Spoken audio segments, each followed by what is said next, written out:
김건희 씨가 1심에서 1심보다 무거운 징역 4년을 2심에서 선고받았습니다. 항소심 재판부는 지위에 걸맞은 엄중한 책임을 강조했는데요. 이러한 사법부의 기조가 오늘 오후 3시 윤석열 전 대통령 2심 선고에는 어떤 영향을 줄지도 관심입니다. 이고은 변호사와 짚어보겠습니다. 어서 오십시오. 안녕하세요. 네, 자 1심에 보다는 2배가 넘는 형량이 선고됐습니다. 징역 4년이 나왔는데요. 사실 검찰의 구형은 15년이었잖아요. 이번 선고 어떻게 보셨습니까? 사실상 검찰의 구형량에는 미치지 못했지만 1심 과정 중에도 대다수의 법조인들이 이 검찰의 구형량을 어느 정도 상응하는 형이 나오기는 사실상 어려운 사건이다라고 예상을 했었습니다. 그 이유가 일단은 도이치모터스 주가 조작 사건을 제외하고 다른 죄명 같은 경우에는 모두 5년 이하의 징역형이 규정되어 있기 때문이고요. 또 주가 조작 사건으로 이 도이치모터스라는 회사의 회장인 권오수 회장조차도 집행유예 판결을 받았기 때문에 다른 공범들의 이미 확정 판결된 형량 등을 고려할 때 사실상 김건희 씨의 판결 형량 또한 그렇게 높게 나오기는 어려운 사건이지 않을까라고 1심 과정 중에서도 이 대다수의 법조인들이 예상을 했었습니다. 네. 그런데 1심에서는 사실 구형량이 무색해질 정도로 1년 8개월이라는 굉장히 낮은 형량이 선고가 됐고요. 2심에서는 이 무죄가 선고됐던 도이치모터스 주가 조작이라든지 첫 번째 샤넬백, 이 일부 알선 수재 혐의에 대해서도 모두 유죄로 돌아서면서 이 2배가 넘는 징역 4년이 선고됐고요. 지금 유죄가 선고된 죄명들을 검토해 볼 때 굉장히 지금 상당한 그런 형량이다라는 생각이 들고요. 다만 대법원에서 과연 이 법리 판단에 있어서의 변경점을 가져올 수 있을지를 조금 더 앞으로 지켜봐야 될 것 같습니다. 예. 가장 눈에 띄는 점이 도이치모터스 주가 조작 사건에 대해서 공동 정범이라고 인정했더라고요. 1심과는 어떤 논리가 달라진 겁니까? 네, 공동 정범이라는 표현이 사실상 일반인 분들께 조금 어렵게 느껴질 수도 있습니다. 공동으로 주범으로 본다라는 것이 공동 정범인 것이고요. 공동 정범도 공범이라는 큰 카테고리에 있는 하나의 이제 단체를 일컫는 것입니다. 그보다는 관여의 정도가 적은 사람을 방조범으로 보는 것입니다.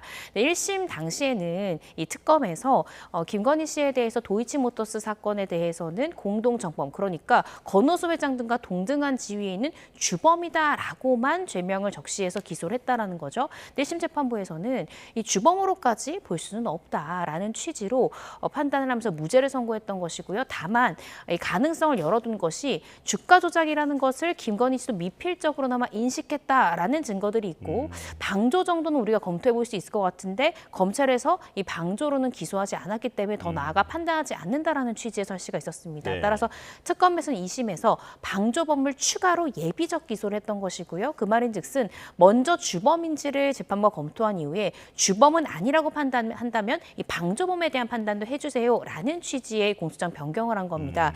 그래서 사실 대다수의 법조인들이 2심에서는 결국 김건희 씨가 전주 역할을 했기 때문에 다른 전주 역할을 했던 공범들이 대부분 방조범으로 인정이 됐었거든요. 따라서 방조범 정도가 인정되지 않을까라고 예상을 했었는데 많은 이 법조인들의 예상을 뒤엎고 이 공동 정범, 그러니까 주범의 위치에 있다라고 2심은 판단했고요. 이 부분이 형량이 2배 이상 올라갔던 데에 주요하게 영향을 끼친 것이 아닌가 싶습니다. 예. 그러니까 방조범 정도는 나올 수 있을 거라고 예상했지만 공동 정범이 나온 것은 조금 의외다라고까지 이제 볼 수 있을 것 같은데 이게 그 수익 40% 약정 메모 이런 게 이제 결정적 스모킹건이 됐을까요? 네, 그렇습니다. 어제 2심 재판부에서도 이 공동 정범, 그러니까 주범의 위치까지 인정한 데에는 몇 가지의 증거를 설치를 했었는데요. 말씀 주신 대로 주택의 주가 조작을 했던 세력인 블랙펄 측과 이 김건희 씨 사이에는 이 수익이 발생할 경우 이 블랙펄 측에 40%의 수익금을 주겠다라고 약정을 했다라는 겁니다. 예. 그런데 적법하게 투자업체의 이 투자금에 대한 어떤 이익분을 배분할 때 우리가 상식적으로 5% 내지 10% 정도는 생각해 볼 수 있지만 40%라는 엄청난 수익금에 대한 배분을 생각하기는 어렵다는 거죠. 이 말인즉슨 결국 이 블랙펄 측이 인위적으로 만들어내는 불법적인 이익이라는 점을 김건희 씨도 알았기 때문에 이렇게 큰 수익금 배정 약정을 한 것이 아니겠느냐. 따라서 이 부분이 상당히 김건희 씨에게 불리하게 작용했다라고 볼 수 있을 것 같습니다. 예. 공소시효가 지났다라고 판단했던 부분도 이번에는 공소시효가 남아있다라고 그 논리가 바뀐 게 있는데 자세히 설명을 해주시죠. 네, 1심에서는 일부 공소시효가 완성됐다고 봤습니다. 그 이유가 일단은 공소시효가 이제 계속돼서 남아있다라고 보려면 김건희 씨의 위치 자체가 방조범으로는 부족합니다. 공동정범이 되어야만 이 김건희 씨가 그 주가 조작의 전체적인 프레임에서 중간에 이탈했다 하더라도 다른 공범들이 이 해당 범죄 주가 조작 끝까지 이어갔을 이 범죄의 종기까지를 이 범행의 종료 시점으로 보고 계속해서 공소시효가 남아있다 이렇게 볼 수 있거든요. 따라서 1심에서는 공동정범 자체를 부인했기 때문에 당연히 일부 공소시효가 완성됐다라고 판단한 것이고 2심에서는 1심과 판단을 완전히 달리해서 공동정범까지 봤기 때문에 김건희 씨가 중간에 그만뒀다 하더라도 다른 주범들이 계속해서 범행을 이어갔다라는 점에서 범행의 종료 시기를 더 늦게 봤습니다. 그리고 중간에 다른 공동정범의 확정 판결이 있었기 때문에 중간에 이 공소시효가 중단됐다라고 봤기 때문에요. 2심에서는 결론적으로 공동정범을 인정했기 때문에 공소시효까지도 길게 봤던 것이다라고 이해하시면 될 것 같습니다. 예. 그리고 통일교가 건넨 그 샤넬 가방 2개 중에 하나는 1심에서는 무죄로 봤는데 2심에서는 이것도 전부 유죄로 본 거죠? 네, 그렇습니다. 총 3가지를 받았습니다. 이 2개의 샤넬백을 받았던 것이고 1개에 6천만 원이 넘는 다이아몬드 목걸이를 받았거든요. 그런데 1심에서는 2번째 샤넬백과 이 그라프 다이아몬드 목걸이만을 유죄로 보고 첫 번째 샤넬백 같은 경우에는 이 받은 날로부터 한 일주일 전에 윤영호 전 본부장과 김건희 씨 사이에 연락했던 그 내용을 보면 이 당선 축하드린다, 고생했다라는 정도의 의례적인 인사만 있었기 때문에 사실상 어떤 통일교의 현안을 해결해 주세요. 이렇게 구체적인 청탁이 없었기 때문에 이것을 알선수재라고 단정할 수 없다라는 취지로 이 첫 번째 샤넬백에 대해서 무죄를 선고했는데요. 그런데 2심 재판부는 달리 봤습니다. 그때 당시에 김건희 씨가 이미 이 통일교 측에서는 윤 전 대통령을 대통령 단선시키기 위해서 통일교 차원에서 많은 도움을 줬다는 사실을 알았다라는 것이고요. 또 이러한 사실은 윤 전 대통령에게도 전달이 이미 된 상황이었다는 점 뿐만 아니라 사실상 감사 인사를 전하면서 그에 대한 보상을 해야 된다라는 것을 김건희 씨도 잘 알고 있었다라는 점을 설실했습니다. 따라서 묵시적인 청탁에 대한 인식이 김건희 씨에게 있었기 때문에 첫 번째 샤넬백 또한 알선수재 혐의로 인정하는 것이 타당하다는 것이 2심 법원의 판단이고요.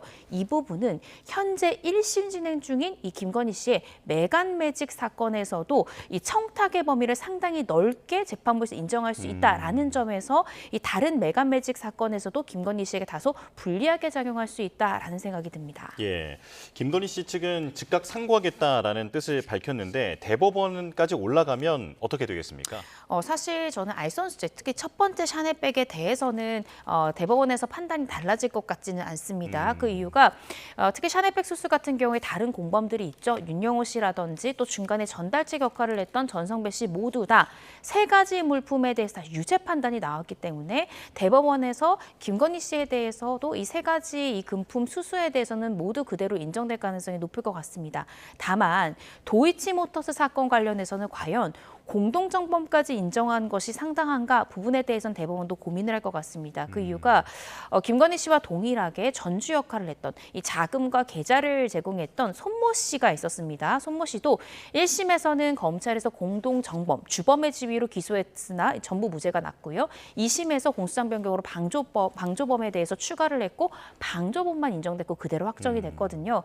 아마 이 김건희 씨 변호인들도 이 도이치모터스 사건의 다른 공범, 비슷한 지위에 있는 다른 공범의 이 선례를 들면서 이 법리 오해가 있다라는 취지로 이 파기환송을 노리고자 상당히 노력하지 않을까. 그리고 만약 파기환송이 된다면 도이치모터스 사건에 대한 판단 때문에 그럴 가능성이 있지 않을까 조심스럽게 추측해 봅니다.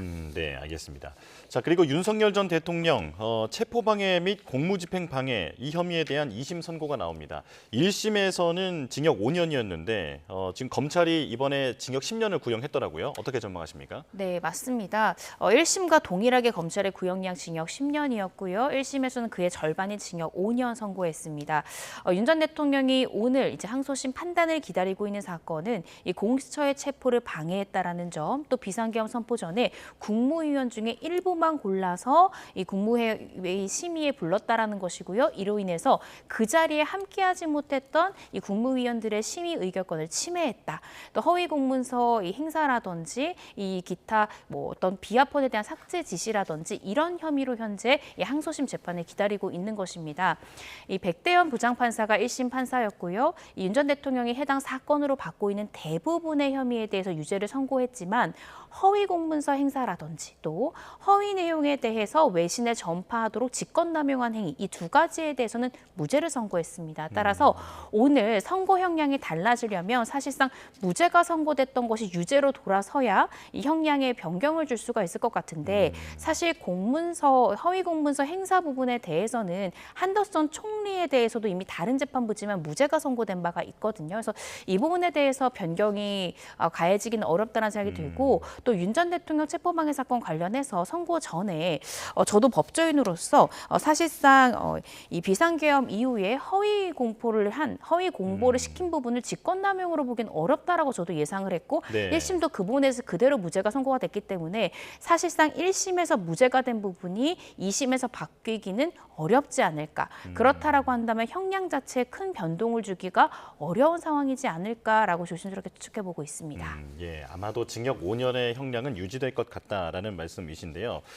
그런데 지금 내란 재판에는 혹시 오늘의 항소심 선고가 어떤 영향을 주지 않을까 여러 가지 전망이 나오고 있는데 어떻게 보십니까? 네, 백대현 부장판사가 처음 체포방해 사건에 대해서 선고를 했을 때도 사실 이 비상계엄 선포를 내란으로 규정할 것인가를 볼 수 있는 첫 번째 윤 전 대통령에 대한 재판이었다는 거죠. 물론 당시에 백대현 부장판사는 비상계엄 선포 자체가 내란이다라고 명시적으로 판단하진 않았지만요.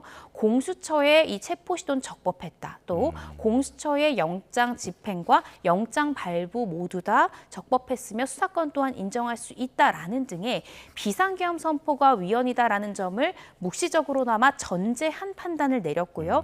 이러한 판단 이후에 내란 혐의에 대해서도 우리가 유죄 판단을 받을 가능성이 상당히 높아졌다라고 많은 법조인들이 분석을 했거든요. 네. 따라서 오늘 이 내란 전담 재판부의 첫 번째 판단입니다. 항소심 재판부에 따라서 오늘 만약에 이 부분에 대해서 유죄로 판단한다면 이 내란 우두머리 혐의에 대해서도 유죄가 그대로 이어질 가능성이 높다라는 점을 예상해 볼 수 있는 분수령이 되지 않을까 싶습니다. 예, 그렇다면 오늘 나올 그 체포방해 혐의 여기 판결문에서 어떤 내용이 나오는지를 좀 주목을 해봐야 할 것 같은데 주목해봐야 할 단어라든지 어떤 표현 같은 게 있겠습니까? 네, 일단은 이 비상계엄 선포 자체가 내란으로 보는가가 앞으로 있을 윤 전 대통령의 더 큰 재판이라고도 우리가 볼 수 있는 내란 우두머리 혐의에 대한 항소심 재판에 대한 결과를 우리가 예상을 해볼 수 있는 지점이라고 생각이 드는데요. 따라서 어떤 국헌문란의 목적에 대한 언급이 있을지 또 이 내란 혐의에 대한 언급을 과연 오늘 이 체포방해 항소심 사건에서 설시할지 이 부분에 대해서 우리가 또 주의 깊게 봐야 되는 지점이지 않을까 싶고요. 윤 전 대통령은 지금 이 체포방해 사건뿐만 아니라 이 내란 우두머리 사건에서도 계속해서 공수처는 수사 권한 자체가 없다라는 주장을 계속 반복하고 있기 때문에 오늘 이 체포방해 사건에서 재판부가 공수처의 수사권을 인정한다면 그렇다면 내란 우두머리 사건에서도 이 동일한 윤 전 대통령의 주장이 받아들여지지 않을 가능성이 높다라는 점을 알 수 있을 것 같습니다. 예. 그리고 오늘 선고 같은 경우는 내란 전담 재판부에서 열리는 또 재판이다 보니까 많은 관심을 받고 있는데 일반 형사부와 비교했을 때 어떤 차이나 이런 게 있을까요? 실질적으로 속도가 굉장히 빠르게 진행됐다라는 생각이 들고요. 또 내란 관련한 사건에 대해서 과연 이 내란 전담 재판부가 형량을 어떻게 가중 내지는 감경, 어떻게 판단할지를 볼 수 있는 첫 번째 판결입니다. 그래서 저도 굉장히 오늘 판결에 대해서 지금 주목하고 있는 것이 과연 이 내란과 관련된 사건에 대해서 전담 재판부가 일반 재판부보다 다른 양형 기준을 적용할 것인가, 아니면 통상의 일반 재판부 정도의 이 내란 관련한 혐의와 관련된 양형을 적용할 것인가를 좀 더 지켜봐야 될 것 같습니다. 예. 자, 어제 오늘 윤석열 전 대통령 부부 선고는 그 공권력의 사유화라는 키워드로 묶을 수 있을 것 같은데 이제 사법부의 앞으로의 판단이 계속 무겁게 나온다면 이게 이제 사법 신뢰도라든지 우리 사회에 미치는 영향이라든지 이런 부분들이 의미가 있을 것 같은데요. 어떻게 보십니까? 네, 저도 전적으로 동감을 하고요. 지금 말씀 주신 대로 어제 김건희 씨에 대한 판단에서도 대통령 영부인의 지위에 있기 때문에 이러한 알선수재 혐의 등이 국민들의 신뢰를 크게 저버리고 해치는 행위다라는 점을 피고인에게 불리한 사정으로 설시한 바가 있습니다. 뿐만 아니라 체포방해 사건에 대해서도 1심 이 백대현 부장판사도 사실상 이 경호처라는 이 국가 권력을 사유화했다라는 점을 비난받아 마땅하다라는 취지의 설시를 했던 것이거든요. 따라서 오늘 그대로 유죄 판단이 이어진다라고 하면 대통령이든 혹은 영부인이든 국가의 권력을 자신의 사적 이익으로 활용할 경우에는 그런 경우에는 상당한 중형이 선고될 수 있다라는 것을 보여줄 수 있는 이 첫 번째 판단이지 않을까라는 생각이 듭니다. 네, 알겠습니다. 여기까지 설명 듣겠습니다. 이고은 변호사와 함께했습니다. 고맙습니다.